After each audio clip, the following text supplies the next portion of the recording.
Assalamualaikum warahmatullahi wabarakatuh. Oke, jadi ini adalah materi fisika. Kita lanjutkan ke materi pertemuan kelima kita, ke-5 dan ke-6 saya rasa untuk kesetimbangan statik. Jadi di dalam kesetimbangan statik ini kita akan belajar tentang apa sih kesetimbangan statik itu sendiri, kemudian apa itu torsi dan bagaimana cara penentuan torsi, kemudian dan juga gaya pada keadaan setimbang, dan juga nanti penentuan titik berat benda agar benda tersebut bisa dalam keadaan setimbang, gitu ya.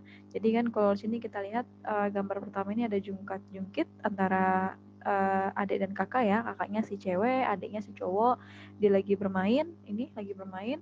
Kemudian bagaimana caranya agar ini si jungkat-jungkitnya bisa bergerak dengan seimbang ya. Biasanya kan harus salah satunya, entah itu kakaknya atau adiknya, harus duduk di posisi mana supaya nanti jungkat-jungkitnya bisa seimbang, jadi bisa bergerak gitu.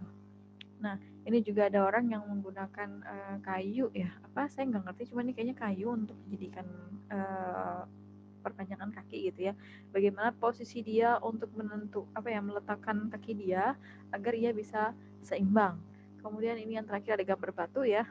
Posisi batu yang seperti ini mungkin kita lihatnya itu mustahil atau mungkin bakal jatuh. Tapi ternyata batu ini juga berada dalam posisi yang seimbang namun statik. Makanya dia bisa diam seperti ini tanpa terjatuh gitu ya. Tapi kecuali ada hal lainnya mungkin yang bagian sininya berkurang atau kayak longsor gitu, mungkin karena kebanyakan hujan tergerus jadinya. Nah, itu bisa mempengaruhi. Tapi posisi batu yang sekarang ini kita bisa bilang dia berada dalam kesetimbangan yang statik. Karena kita nanti akan lihat kaitannya dengan titik berat benda ya, karena di mana posisi titik berat benda disitulah letak kesetimbangan atau keseimbangan dari si benda tersebut. Oke, dari tadi kan kita menyinggung masalah kondisi seimbang ya, setimbang atau seimbang. Nah, di sini kita bisa nyatakan bahwa kondisi seimbang itu kondisi di mana benda itu stabil ya, di mana tidak ada gaya, artinya bendanya diam atau mungkin bergerak dengan konstan ya. Seperti 2 minggu lalu rasanya, benda yang bergerak dengan kecepatan konstan kita sebut atau kita masukkan ke dalam hukum Newton 1 karena kita anggap tidak ada gaya yang mempengaruhi perubahan laju ataupun perubahan arah benda tersebut, gitu ya. Nah, jadi kondisi setimbang ini bisa kita bilang, saya ulang lagi, apabila gaya sama dengan 0 dan juga torsinya sama dengan 0. Torsi itu apa? Nanti kita akan lihat ya. Jadi artinya benda tersebut tidak mengalami perubahan gerak ataupun tidak mengalami rotasi. Nah, jadi kita bisa bilang nanti gaya itu kan kemarin simbolnya adalah F, force, di mana dia harus sama dengan 0, nih. F sama dengan 0, baru kita nyatakan ini tidak ada gaya yang bekerja pada benda. Kemudian torsi sendiri simbolnya adalah yang T kecil seperti ini ya, sama dengan 0. Nah, jadi kalau tadi kita lihat gaya itu adalah biasanya kan membuat benda dari yang diam menjadi bergerak atau mengubah arah benda dan mengubah kecepatan benda ya. Kalau torsi itu adalah suatu, sini ada ya pengertiannya, sorry. Torsi itu adalah suatu besaran yang menyebabkan benda berputar pada porosnya. Jadi dengan kata lain kita tuh kayak memberikan suatu gaya kepada suatu benda, tapi benda itu tuh hanya berputar pada porosnya saja. Nah, untuk gambar yang menunjukkan dalam kondisi kesetimbangan statik itu kita ambil yang gambar di tengah ini. Jadi bukan yang terakhir ya. Jadi kan kalau roda itu berputar kan kita membayangkannya ada dua ya. Ada yang dia berputar pada porosnya ketika posisinya diam di tempat, tapi dia tetap berputar pada porosnya. Atau misalnya pada motor deh. Kalau kita standar 2, terus kita masukkan gigi, kita gas-gas itu kan bannya berputar tuh. Tapi tidak maju ataupun tidak mundur motornya, tetap diam di tempat karena kita standar 2. Nah, perputaran roda ban itu kita sebut sebagai berputar pada porosnya. Dalam hal ini kita anggap dia memiliki satu torsi yang sama dengan ada gitu ya, karena kan di sini kita bilang kalau dia bergerak ataupun berotasi berarti dia memiliki suatu torsi. Nah, kalau ini dia berarti memiliki yang namanya torsi. Nah, berbeda sama yang ini ya. Kalau ini kan tadi kesetimbangan yang statik, artinya dia diam di tempat. Kalau yang ini namanya kesetimbangan dinamik. Yang ini kesetimbangan dinamik karena dia bergerak. Oke, nah di sini kita bisa lihat bahwa keadaan setimbang itu tadi sama dengan 0. Kenapa bisa 0? Karena berat di kiri sama dengan berat di kanan. Jadi kayak seimbang. Jadi kalau kita tuliskan di sini adalah berat di kirinya itu adalah W1 ya, ditambah dengan W2 gitu ya. Nah, jadi ketika itu kita akan bilang bahwa gaya itu akan memiliki massa yang sama dengan si W1 tambah W2. Jadi kalau kita tuliskan lagi ya, saya ulang. Ketika W1-nya, jadi W kemarin adalah gaya berat. Gaya tapi berupa berat ya. Kita samakan dengan W karena weight. Nah, ketika W1 sama dengan W2, maka kita anggap ini F-nya sama dengan 0. Ya. F-nya sama dengan 0. Tapi dalam kondisi ini kita mau mencari FP itu adalah kayak resultan dari force-nya. Kita bisa tuliskan bahwa W1 ditambah dengan W2. Nah, jadi kan kalau kita lihat jungkat-jungkit itu bergeraknya seperti ini ya. Ke atas, ke bawah, ke atas, ke bawah gitu. Nah, dalam posisi ini kita tahu bahwa ada gaya ke atas dari si penahannya. Kemudian nanti anak-anak ini bergerak ke kiri, ke kanan, ke kiri, ke kanan. Pergerakan ini disebabkan karena adanya torsi. Ya, jadi torsi itu menyebabkan benda berputar pada porosnya. Seperti ini. Nah, kan biasanya kan kita bisa kebayang ya kalau misalnya ada dua buah anak, satunya badannya agak gede nih kayak yang cewek ini, ya, agak gede, yang satunya agak kecil. Kalau kita perhatikan jarak dari anak yang kecil ini sampai ke poros titik tengah itu lebih jauh daripada yang anak yang cewek ini. Nah, posisi ini nanti yang akan menentukan titik tengah inilah di mana posisinya agar benda ini bisa tetap seimbang untuk bergerak. Ya, tapi kan kalau dalam hal ini kita nggak mungkin mengubah poros tengahnya, tapi kita hanya mengubah posisi bebannya. Entah nanti anak ini lebih maju atau dia akan lebih mundur ke belakang untuk menyeimbangkan agar si jungkat-jungkitnya tetap bergerak. Kan nggak aneh kalau misalnya nanti yang satu ini gang badannya gede, misalnya duduknya paling ujung, terus yang kurus ini mencari posisi ternyaman supaya bisa menjungkitkan si yang gede ini. Kan kalau yang gede sudah duduk posisinya kan kayak ke bawah tuh jungkat-jungkitnya. Jadi tinggal yang posisi yang anak yang kurus ini aja duduknya bakal di mana agar si yang gendut ini agar yang badannya gede ini bisa ternaik goyang seperti apa ya, seperti bermain seperti yang gambar ini nih. Bermain seperti pada gambar ini. Nah, tapi kalau pada ini kita bisa bilang torsi ya. Torsi tadi kan simbolnya bisa huruf T seperti ini sama, ataupun simbol seperti ini juga nggak apa-apa. Sama dengan ada rumusnya ya, F dikali dengan R. Jadi besarnya gaya dikali dengan jaraknya. Oke ya. Nah ini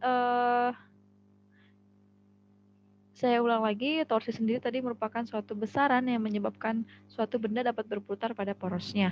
Jadi kalau misalnya bendanya itu diam, ya berarti dia tidak memiliki torsi. Tapi kalau misalnya dia berputar pada porosnya, itu masih kita kategorikan dia memiliki torsi dengan keseimbangan statik tadi. Ya. Nah, ini ada beberapa jenis hubungan antara gaya, ya, gaya dengan torsi ya. Jadi di sini contoh, kita mau membuka baut, apa ya namanya nih, baut ya. Ya ini kita mau membuka ini dengan menggunakan si kunci Inggris ya namanya ya. Ya, jadi posisi tangan kita ini akan mempengaruhi besar kecilnya torsi agar si bautnya ini bisa kebuka gitu. Coba kita perhatikan ya. Nah, untuk gambar pertama ini kalau misalnya baut kita taruh nih tegak lurus terhadap kunci Inggrisnya, tapi tangan kita ini fokus untuk menariknya ke bawah. Artinya kita dalam posisi siku-siku, ya.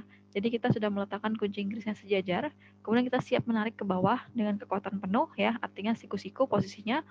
Jadi torsinya akan sama dengan gaya dikali dengan jarak. Jarak ini jarak apa? Jarak dari titik pusat si benda yang mau digerakkan tadi terhadap si gaya pada torsi, gaya untuk membuat torsi yaitu si tangan kita tadi. Ya. Jadi di tangan kita ini ada gaya ini akan menimbulkan torsi, ya. Besar kecilnya torsi akan dipengaruhi dengan R, jaraknya. Coba gini deh biar agak lebih mudah dipahamin. Ini kan tangannya di posisi ini ya, mungkin ini posisi termudah kita untuk membuka si bautnya. Kadang kan kita mau pindah-pindah posisi ya, kadang di ujung sini tangannya kadang di ujung sini, kita merasakan bedanya. Oh kadang kita coba di paling depan, oh beda. Kita sampai mencari posisi ternyaman kita untuk memberikan gaya terhadap si si kunci Inggrisnya agar bisa terbuka bautnya gitu ya. Jadi posisi atau jarak dari titik utamanya ke tangan kita, tangan yang memberikan gaya ya, itu nanti dikenal dengan R ya. Jadi besar kecilnya torsi akan dipengaruhi dengan si gaya dari tangan dan jarak dari titik utama benda yang mau digerakkan dengan titik tangan kita gitu. Oke, nah kemudian yang kedua ini adalah gaya ketika kita mau membuka bautnya tetap sama, tapi tangan kita nih kayak nggak fokus gitu, kayak tergelincir mungkin. Jadi kayak temiring nggak jelas gitu. Bukanya nggak bisa fokus ke bawah banget, nggak bisa maksimal, tapi mungkin temiring ke kiri, temiring ke kanan gitu ya. Nah itu nanti rumus torsinya kita menggunakan sin. Seberapa derajat sih kemiringan yang tadi terjadi pada tangan kita, itu nanti akan diukur dengan menggunakan sin theta. Jadi rumusnya tetap sama, F dikali R, tapi ada dikali dengan sin theta. Sin theta ini menunjukkan sudutnya nanti seberapa besar, gitu ya. Kemudian yang terakhir adalah ini sangat-sangat logis. Torsi itu tadi kan gaya yang diberikan kepada beban agar dia bisa berputar secara rotasi ya. Kalau untuk yang gambar terakhir ini sudah sangat terlihat dengan jelas bahwa torsinya sama dengan 0. Kenapa? Karena ini bendanya, ini kunci Inggrisnya, terus harusnya kan nariknya ke atas atau ke bawah, tapi dia malah nariknya lurus ke belakang. Nggak ada gayanya yang diberikan tuh gayanya ke belakang gitu, jadi kayak menyimpang. Otomatis pasti si bulatan ini, si bautnya tidak akan bergerak, tidak tergerak sedikit pun malah. Sehingga kita bisa bilang torsinya sama dengan 0, karena dia tidak bisa menggerakkan si bautnya dalam posisi ini. Oke, jadi saya ulang, ini posisi pertama, yaitu ketika kita memiliki posisi siku-siku ya, ketika gaya yang diberikan ya, kepada suatu benda agar dia bisa berputar, itu nanti besar torsinya sama dengan gaya dikali dengan R atau jarak. Kemudian ketika gambar yang kedua ini adalah kalau si tangan kita ini kayak tergelincir sehingga gayanya kurang maksimal. Pak tadi udah maksimal banget, udah nyiapkan tangannya maksimal untuk menekan si kunci Inggrisnya supaya bisa memutarkan si baut, ternyata tergelincir tangannya. Jadi nggak maksimal kan torsi yang diperoleh untuk memutarkan si bautnya. Nah, terus yang terakhir adalah berlawanan kayak tidak nyambung gitu arahnya. Jadi dia justru melakukan secara paralel ya, ini bautnya, ini kunci Inggris, dia memberikan gaya kepada kunci Inggris, tapi memberikan gaya salah. Dia memberikan gaya lurus ke kanan. Artinya si kunci bautnya tidak akan tergerak sama sekali, sehingga kita bilang torsinya sama dengan 0. Oke ya. Nah, jadi ini contoh dalam aplikasinya, misalnya nih kayak bapak-bapak ini dia sedang membuka baut ya kayaknya. Ya, itu dari suatu ban mobilnya dia, mungkin karena bannya kempes ya, ini kelihatannya bannya kempes. Dia coba pakai kunci L yang pendek ini, ternyata dia kurang maksimal gitu ya. Sesuai dengan rumusnya ini, coba kalau kita lihat ya. Bapak ini pasti memberikan gaya yang sama karena kekuatan dia pasti sama. Mungkin kita anggap ini kekuatan maksimal yang dia keluarkan ya. Semaksimal itu berarti segitu juga gaya dia gitu ya. Jadi gaya ini akan kita anggap sama ya, karena kan orangnya sama. Nah, R adalah jarak posisi tangan kita yang berada di benda atau di alat bantu tadi. Kalau untuk gambar pertama ini, kita lihat ini sangat-sangat pendek ya. Jaraknya sangat-sangat pendek, sehingga kalau misalnya R-nya bernilai kecil, berarti torsinya juga akan kecil. Ini contohnya nih, misalnya gaya yang diberikan sebesar 6 Newton, kemudian jaraknya hanya mungkin kayak 10 cm, artinya 0, 0, berapa kalau ke meter gitu misalnya. 0,101 ya. 0,1 meter gitu ya. Jadi kita akan dapat sebesar 0,6 saja torsinya. Tapi kalau misalnya jaraknya agak dipanjangin seperti ini, nih, mungkin kita anggap ini seperti 1 meter biasanya ya. Jadi kita dapat menyimpulkan bahwa torsi yang dialami oleh si baut ini dengan jarak gayanya itu 1 meter, yaitu 6 dikali 1, yaitu sama dengan 6. Otomatis lebih besar. Nah, jadi kalau ada dua gambar seperti ini, kita membandingkan, kita bisa simpulkan bahwa gambar kedua inilah yang memungkinkan untuk menggerakkan si bautnya ini tadi. Posisi geraknya seperti apa? Ya, berotasi kan, muter-muter aja di tempat dia. Gitu. Jadi posisi tangan nih kalau kita lihat ya, posisi tangan kita yang pertama ini mungkin hanya memberikan torsi yang tidak terlalu tinggi ya, tapi ketika kita atur jaraknya lebih jauh, torsinya juga akan semakin besar.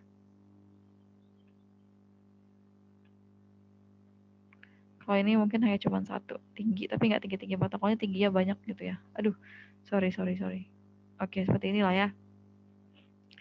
Jadi nanti kalau misalnya ada kaitan antara rumus di torsi, di gaya dan di jarak bisa diketahui ya, semakin besar gaya yang diberikan, torsinya juga akan semakin besar. Tapi hal ini tidak mempengaruhi, maksudnya hal ini akan dipengaruhi dengan jaraknya lagi. Kalau semakin besar jarak yang diberikan, kemudian torsinya juga akan semakin besar gitu. Kalau tadi kan kasus ini orang ini udah memberikan gaya yang sama, hanya saja posisi tangannya aja yang berbeda jaraknya. Yang satu tangannya kayak segini aja jaraknya, yang satunya jauh nih lumayan. Nah, jadi kesimpulan yang bisa kita dapat adalah kita lihat ya, torsi. Kalau misalnya nanti torsinya gaya yang diberikan itu kayak tegak lurus terhadap benda yang mau diberikan torsi, ya. Tadi contohnya adalah baut, maka kita bisa menggunakan rumus yang pertama ini. Ya, F kali R, gaya dikali dengan jaraknya. Jarak ini adalah jarak dari si pemberi gaya atau sumber gaya dengan si benda yang mau dirotasikan. Kemudian rumus yang kedua, kalau tadi dia agak menyimpang atau memiliki sudut ya, miring gitu, kita bisa simpulkan bahwa torsinya sama dengan gaya dikali R sama F kali R, tapi dikali dengan sin theta. Ini bisa kita tuliskan seperti ini. F dikali R dikali sin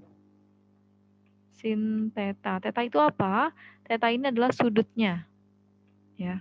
Kemudian terakhir adalah ketika gaya yang diberikan berupa paralel ya. Paralel artinya dia tidak akan menggerakkan si benda ini sama sekali. Kita bisa simpulkan bahwa torsi sama dengan 0. Udah. Nah, ini ada contoh ya. Misalnya ada contoh sebuah kayu memiliki panjang 5 meter. Kemudian bekerja sebuah gaya sebesar 120. Tegak lurus terhadap kayu tersebut. Ini ada keterangan tegak lurus. Nah, yang ditanya adalah besar momen gaya. Oh ya, saya lupa ingatkan tadi di sini ya. Di sebelumnya, torsi itu memiliki nama lain momen gaya. Jadi nanti kalau misalnya di soal tidak ada ditanya torsi, tapi yang ditanya momen gaya, jangan sampai bingung apa itu momen gaya. Ya. Di sini kita akan menghitung torsi atau momen gaya, di mana simbolnya tadi ini ya, sama dengan gaya dikali dengan R. Kok rumusnya bisa yang ini, Bu? Dari mana? Karena di sini ada keterangan tegak lurus. Tegak lurus artinya 90 derajat ya. Jadi kita bisa pakai rumus yang ini. Tinggal masukkan angkanya. Yang kedua, nih ya, sebuah batang dengan panjang 0,5 meter bekerja sebuah gaya 20 Newton, tapi dengan arah 30 derajat terhadap batang. Ada arahnya nih. Nah, kalau ini kasusnya berarti kita bisa pakai rumus yang torsi sama dengan F dikali R dikali sin theta. Tetanya adalah si 30 derajat ini. Ya. Oke, lanjut ya, dan lain sebagainya. Banyak banget contoh soal, nanti bisa dipelajarin sendiri ya. Nah, untuk menentukan titik berat tadi ya, jadi kita bisa simpulkan bahwa posisi titik berat itu adalah posisi di mana beban itu harus diletakkan agar posisinya bisa seimbang. Nah, kalau dalam kasus jungkat-jungkit ini, sebentar ya, kalau dalam kasus jungkat-jungkit ini kita bisa tahu bahwa di mana anak ini harus duduk agar si jungkat-jungkitnya tidak kayak berat sebelah, tidak kayak diem gitu, terdiam karena berat sebelah, tapi justru bisa bermain seperti gambar yang di saya lingkarin ini. Nah, sini kita bisa lihat bahwa anak yang cowok ini bergeraknya maju ke depan ya, searah jarum jam, sedangkan cewek ini dia akan bergerak berlawanan dengan arah jarum jam. Jadi di sini ada dua buah torsi yang didapat sama benda jungkat-jungkit. Torsi pertama yaitu dari anak yang pertama ini yang cowok, kita simpulkan dengan torsi 1, pergerakannya searah dengan jarum jam. Torsi yang kedua itu adalah dari anak perempuan ini yang berlawanan dengan arah jarum jam.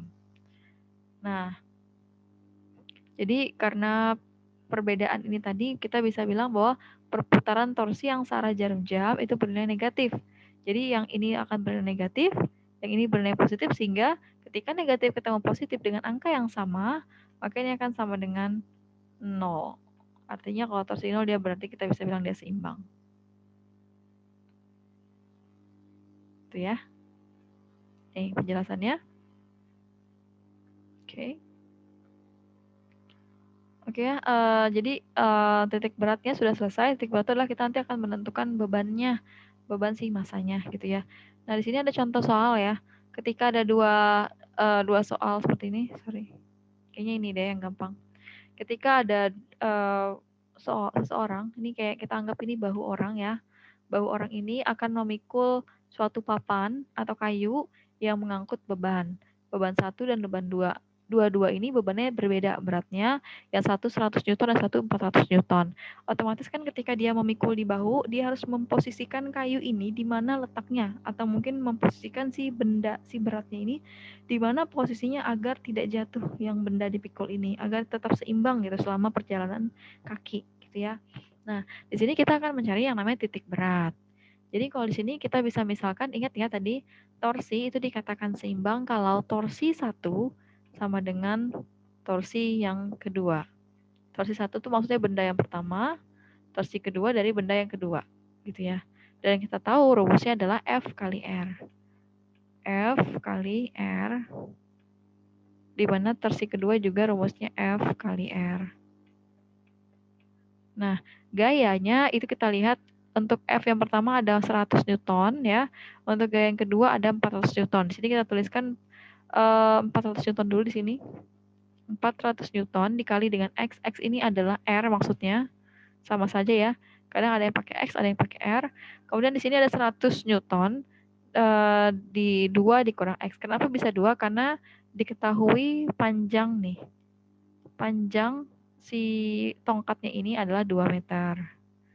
Nah, kalau misalnya kita misalkan si 400 ke titik pusat atau ke bahunya ini adalah X, otomatis jarak dari bahu ke benda kedua adalah panjang papannya tadi kan 2 meter dikurang sama si X supaya mendapat panjang dari titik bahu ke beban yang 100 Newton. Ya, jadi tinggal F kali R dapat hasilnya tinggal kali silang. Oke, itu ya untuk hari ini. Saya rasa cukup penjelasan dari saya. Ini slide-nya akan saya share di Google Classroom. Kurang lebihnya saya mohon maaf ya. Saya tutup. Assalamualaikum warahmatullahi wabarakatuh.